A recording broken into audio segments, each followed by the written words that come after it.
Can you see those numbers there? Hello guys, welcome to the shop.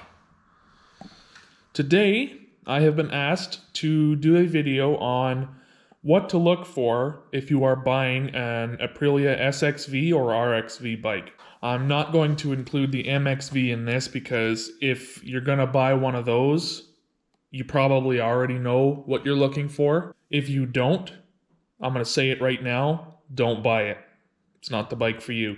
And at this point, I'd almost say of these bikes, if you don't know what you're looking at, you probably should not buy one because these are such rare bikes. Parts are getting hard to find and the information is out there. It's in the community. If you're looking at one of these bikes, you have to be the type of person that is extremely anal on their maintenance scheduling and understand that if you have, especially for instance, a de-restricted bike like this, you can tell that by this line here being capped off. If you have a de-restricted bike, your oil change intervals are going to be at 1,000 kilometers or 600 miles as opposed to 3,000 kilometers type of thing. This is a race bike. You know, this isn't your 5,000 kilometer oil change Harley Davidson here. So with that being said, if you want to buy one of these bikes, understand that and understand that if you're not willing to put in the maintenance, the bike is not for you. At this point, like I say, it's almost more of a collector's item, you know, as far as supermoto engineering and history and stuff like that goes. Like you're not gonna really competitively race these bikes. I mean, there's still a couple of people out there in the community that do, and more power to them. But don't if you're already late to the game at this point, watching a video like this, you know, the only reason you should buy one now is just to enjoy it. You know, don't use it as your daily driver, your commuter. It's not that type of bike. Like the fuel mileage on these things is terrible. Like, you know, you're looking at, if you're really, really lucky, 35 miles to the gallon. I'm not sure what that equates to in, I think that's something like 6.4 liters per 100. I'm not sure. But yeah, it's not a commuter's bike. And at this point I wouldn't try to competitively race one. It's, you know, nothing wrong with taking it to the track, but it's not that type of bike anymore. Maybe back in 2008, but not in 2021. So with that being said, these are an extremely rare bike. I have my little sheet here of things to go off of.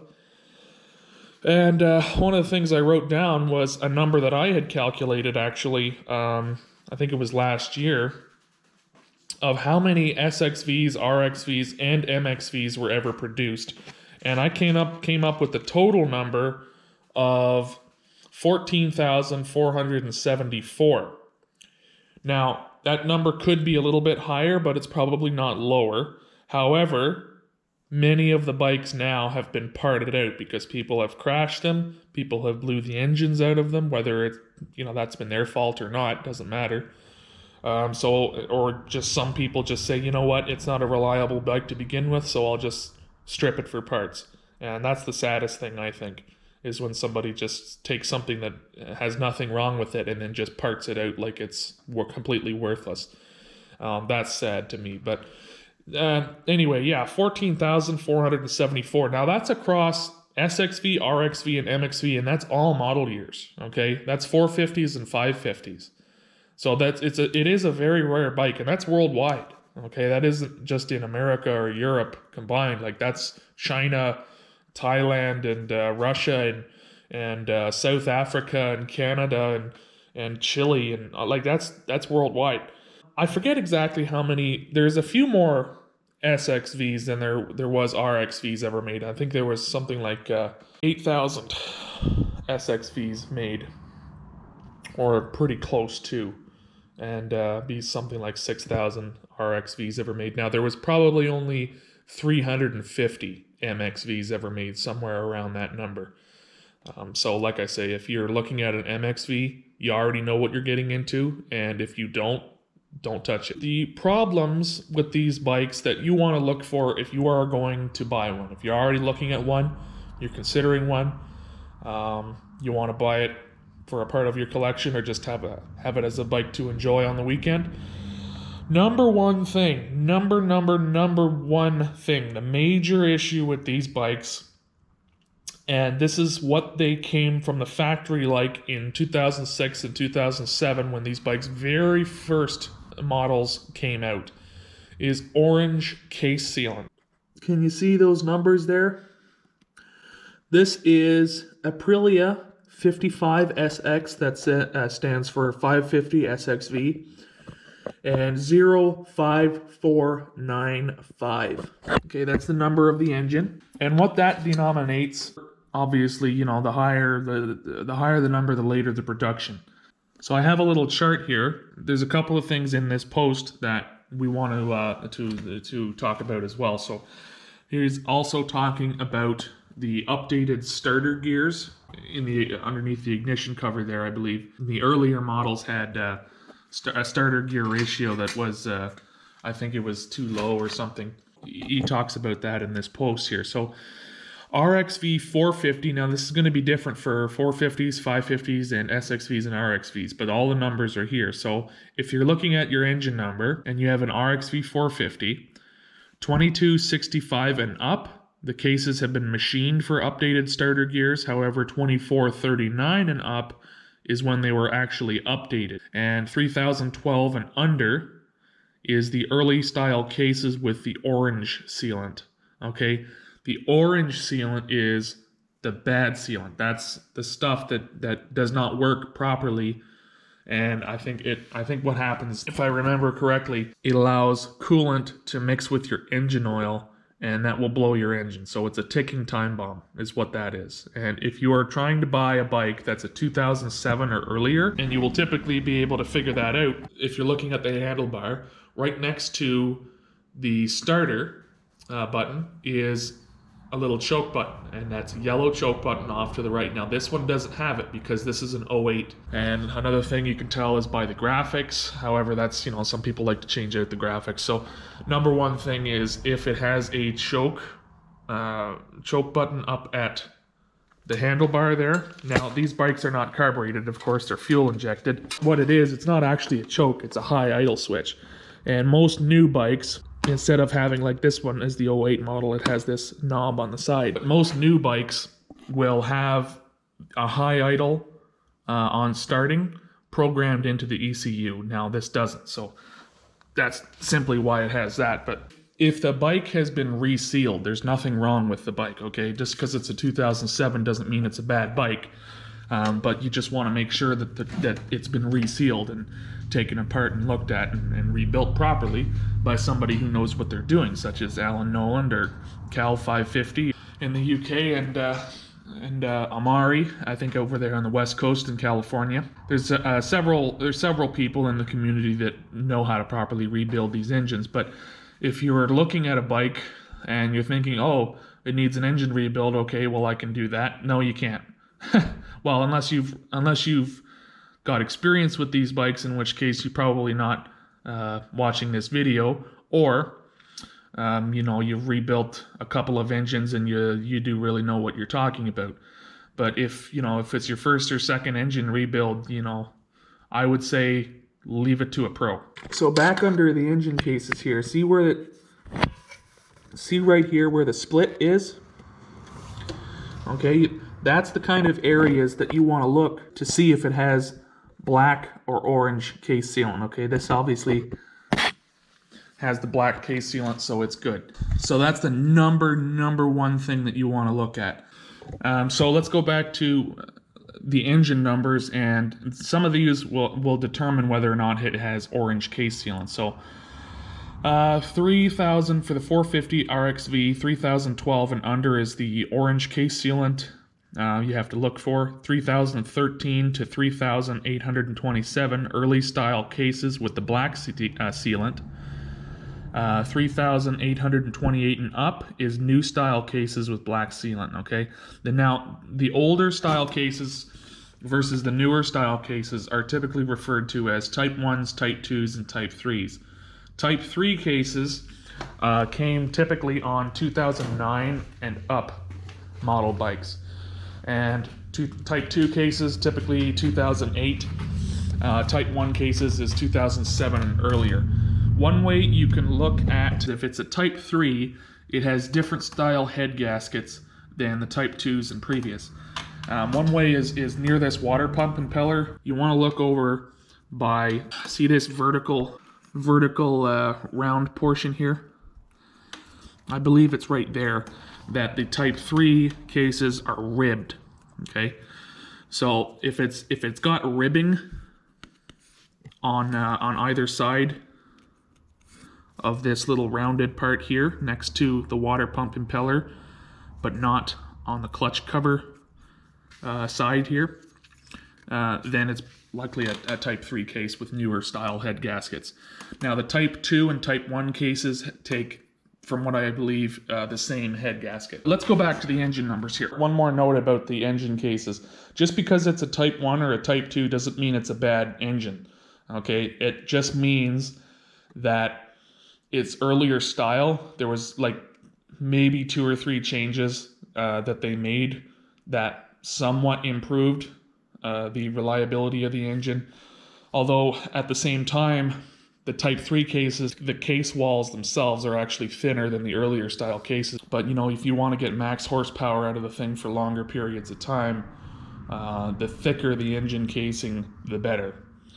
Okay, so it just means it's going to be a little bit stronger of an engine actually. So a lot of times the Type 1 cases, people will actually prefer them over the Type 3s. Now, doesn't personally make a difference to me because I'm not going for max horsepower, and I don't condone that you do as well if you want to keep your bike. Because people have tuned these things up pretty good, and they find that about 90 horsepower is absolute peak before the thing's just going to explode. So 90 horsepower for a freaking dirt bike is pretty darn good.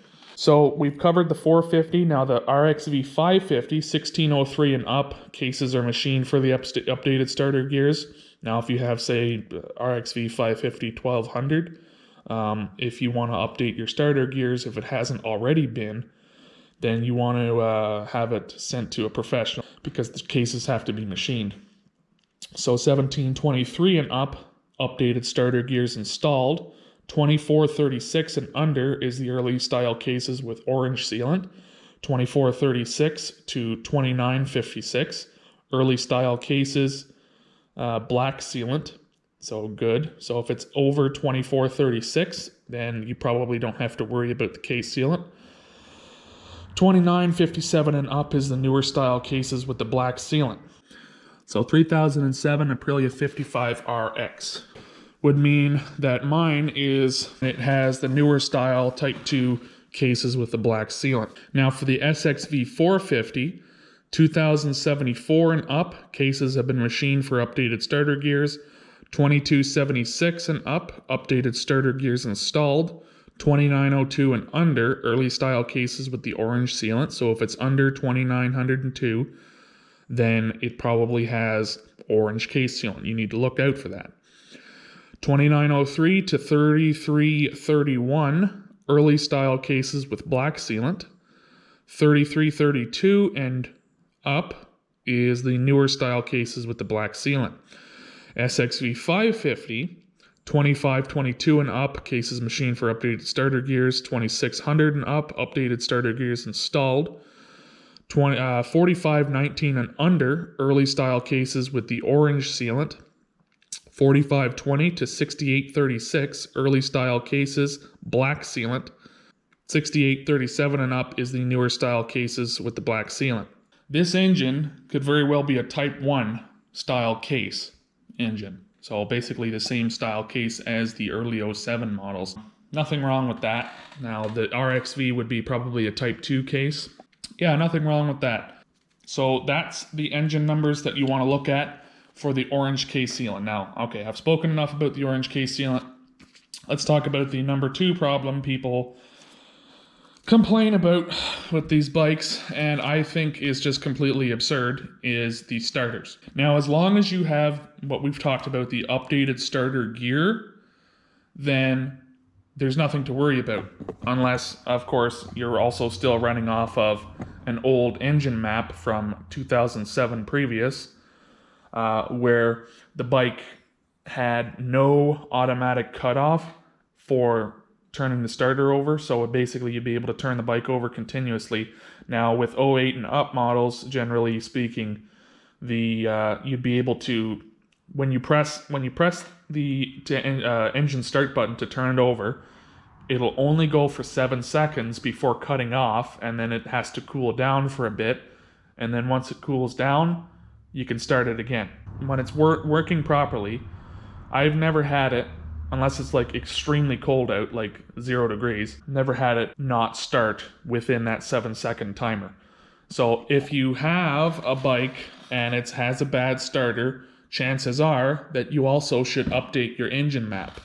And you can do that if you buy, now these are no longer in production, I believe, the XV tuner cables. Here's the ECU output here. I'm sure somebody has an XV tuner cable that they can sell you, and all you got to do is download a map and upload it to the ECU, and all of the information about that is in the XV tuner cable manual when you download the software. But yeah, this bike here has 40,000 kilometers on it now with the original starter motor. There's nothing wrong, you know. You don't have to update your starter cables. You don't have to get a heavy duty starter. What you have to do is be patient. And the biggest upgrade for these bikes for starting is a lithium-ion battery. Plain and simple. All right, so don't worry if the starter's out. Just if you're buying a bike and the starter is bad, just you negotiate the price down a little bit and then put a replacement OEM starter on it, because there's nothing wrong with them. You don't have to try and buy a Yamaha WR450F starter or a replacement Chinese starter, unless it's just as an interim thing. But like I say, just make sure to not run the starter for more than 7 seconds without letting it cool down. Okay, that will overheat them and cause them to go bad. Some people, me included, have a lot of trouble with the clutch lines snapping. Now, the main cause of this is not keeping grease within this little boot here. Okay, see, I've got some grease in there, so just keep some grease in that little rubber boot here, and that's going to prevent your clutch line from snapping. Right, and they generally snap right off at the lever. If you're looking at a bike with a titanium aero exhaust system or some other type of weird exhaust, the coolant hose, you want to look at the clearance between that and the front header pipe. I've had to clearance this with a hose clamp and a zip tie, so kind of a homemade deal, but it works and it's out of the way because the former line, you see that? Yeah, it melted right through that, so we lost some coolant there. But hopefully my engine is still fine. I don't think it overheated. It's not burning any oil. So another common problem with these bikes is oil in the airbox. Typically, what will cause the oil leaking into the airbox is overfilling the oil on the oil changes, and it will leak generally out of this vent hose here down into the airbox. And then it will come out into this line here. You see I've got a little bit of oil in there because I had topped it up. Now if a little bit comes out, it's not the end of the world. It's not going to hurt too many things, but it can make your airbox very greasy, obviously. But if you have a lot of oil in there, and for instance you know that you haven't overfilled oil, if anything it looks like it's underfilled, then that's a problem. But generally speaking, oil in the airbox is caused by overfilling the oil, so that comes out. Now the stock lines here are a different color. They're more of a brown color. I've replaced this with a nice clear one so I can see exactly how much oil is in there, but they come out right there. Got a little bit of oil in there, but it's not a big deal. One issue that I had with my RXV, buying that from the previous owner, is the previous owner installed an aftermarket fuel pump. Now, there's not much wrong with aftermarket fuel pumps other than if you're replacing the line, you want to make sure that the line is not touching the exhaust manifold right there. So that was a big safety issue. I'm gonna have to cut that line, and because it's leaking, it's actually leaking fuel into the airbox for whatever reason. It's the connection from the tube to the throttle bodies. He tells you, oh yeah, I updated the fuel pump on it, and you'll definitely want to look at the fuel line and make sure it's not that's not been updated as well. Another big problem with the very early model bikes is they had a plastic oil filter cover. This one's aluminum, and all of the ones 08 and up are guaranteed to be aluminum. If for some reason somebody replaced it with a plastic one, that's something you definitely want to get rid of immediately, because they had a tendency to fly off while you're riding, and then guess what? You lose your oil pressure, you lose your oil, and then you lock up your engine. Not good. Actually, if any of you guys have a plastic oil filter cover just laying around, send me one. It'd be kind of cool to put on the shelf. If you're buying a bike and it does have one of those plastic oil filter covers, first of all, send me the plastic oil filter cover for research purposes or museum purposes. And secondly, you can buy the aluminum ones, I believe, on AF1. So it's no big deal. But another thing you want to look at is the chain sliders. Now, these chain sliders here are typically very worn. A lot of people don't like to replace these for some reason. Probably lack of intelligence. So because the swing arm is wider generally than your average swing arm, it just means that you can't get a very small rear sprocket on the bike without really rubbing into your chain slider. Now this chain slider is a replacement, brand new. The previous one I had lasted me about 8,000 kilometers, thereabouts, maybe a little bit less. You know, that's going to be pretty good for a chain slider, okay? So if you're looking at a bike with a few thousand kilometers on it or more, definitely you want to look at your chain sliders. So there's not only this one, but there's also one down here. See that one right there? Okay. If that one is not in place, then your chain will be sliding right into the frame and notching out your frame, which is not good.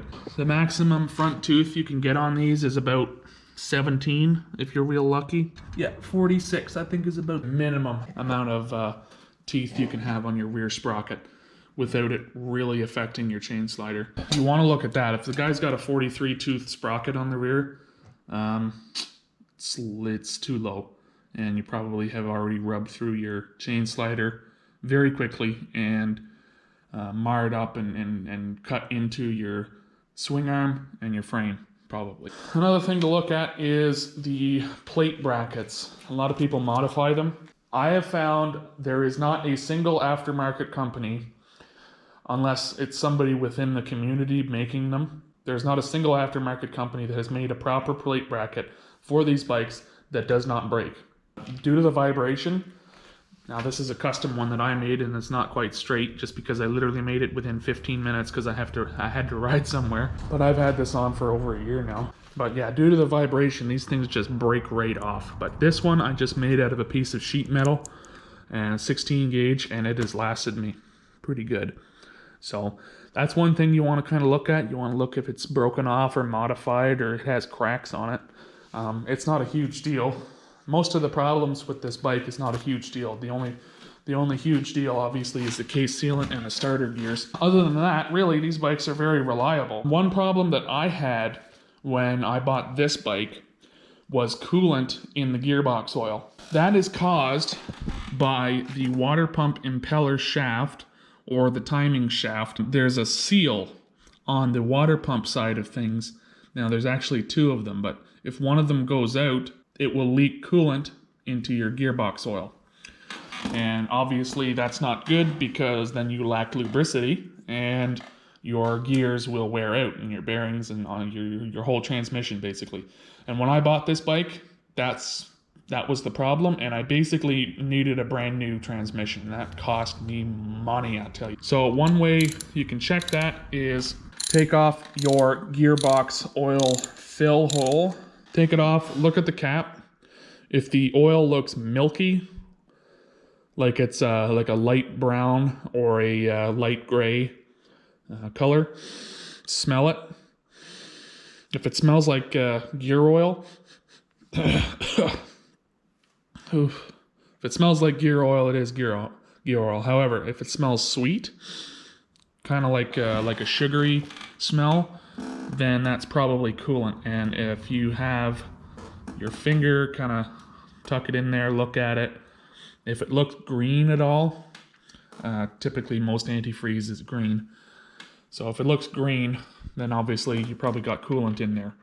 Most people will use Maxima MTL 80WT oil in the transmission. Some people use a good 10W40, whatever, but if it's green, not many engine oils or transmission oils are green. If it's the same color as the antifreeze, then you probably have to replace not only the seal in your water pump shaft, but if it's been in there for anything more than a couple hundred kilometers or something like that, or a couple of rides, then yeah, you're going to need to replace your transmission too, likely. Another thing to check for, and this is kind of a minor thing, but it is kind of a necessary thing as well. Some people like to remove these coolant overflow bottles. I have no idea why. It's there for a reason, guys. Like when the oil or when the coolant is cooling off and the bike's cooling off, it'll suck coolant back up out of that bottle, back into the radiators. So you want to make sure that you have coolant in that bottle. Another thing is the oil pressure sensor right here. Okay, that's just threaded in right there. The little cap on it coming out there. A lot of times those things will leak. Now this one actually didn't leak, I don't think, but I had put like PL construction adhesive all around it to kind of seal it, because I thought that was what was leaking. It ended up being the valve cover gasket was installed incorrectly, but those commonly do leak. And you'll see when the bike's running, you'll actually see the oil coming out of it. All right, guys, that's pretty much it. Buying a used SXV or RXV goes. All the rules still apply for buying a used motorcycle, because you want to look at your tires, your wheel bearings, your shock linkage. You want to look at just the general condition of the plastics and what indicates, like for instance, aftermarket coolant hoses indicate the original coolant hoses were no good. So anything aftermarket, anything that's been replaced, typically means that the former thing that it had replaced had gone bad. And of course, what does that mean about how the bike was treated and such? So yeah, other than that, really, these are solid bikes. They're very reliable bikes if they're set up correctly. They just have to be set up correctly. And my bikes are, and that's why I get such good mileage out of them. It's a shame when I see people's bikes who just don't run right, and they don't know enough to take it to somebody who knows the bikes to have them fixed properly, or fix them properly themselves, or they want to try and frig with it themselves, and they don't know what they're doing, or they're not interested in doing the maintenance, that you have to change the oil every 1,000 kilometers, not 3,000 kilometers, and certain niggling details like that.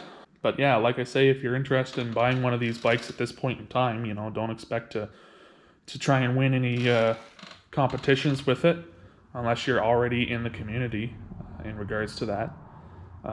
It's not the bike that you want to commute with. It's not the bike that you want to take into the woods and beat up on. Maybe back in 2008, an RXV would have been a good hard enduro bike, but not anymore. Like there's much better bikes that you can get in the 2-strokes and 4-strokes today than the big old Bush Pig over there. It can still compete, don't get me wrong. Like, it's got the horsepower, but woods bikes are not about horsepower. They're about balance and power band and fine, minute details like that. But don't get me wrong, like, it's still a good bike. They're still good bikes. They can still win competitions, and you can commute with them. I have commuted with them, but they're really more of a dessert bike, okay? They're not your daily driver or your hard race bike anymore, just because of things like parts availability. It's a sad state that it has to be that way, but that's the way that it is, and I don't see that changing anytime soon. Unless you're basically interested in making your own parts for these bikes, you're just not going to be beaten up on them. That's all. So, with that being said, guys, If you found this video useful, go ahead, like, comment, and subscribe. If you have anything to add, if you're another Aprilia Forum member, or if you're one of the experts, go ahead, comment if I've missed something or if I've gotten something incorrect. Hopefully this video helped you if you were considering buying one of these bikes. Treat her well and she'll treat you well. Alright, see you next time.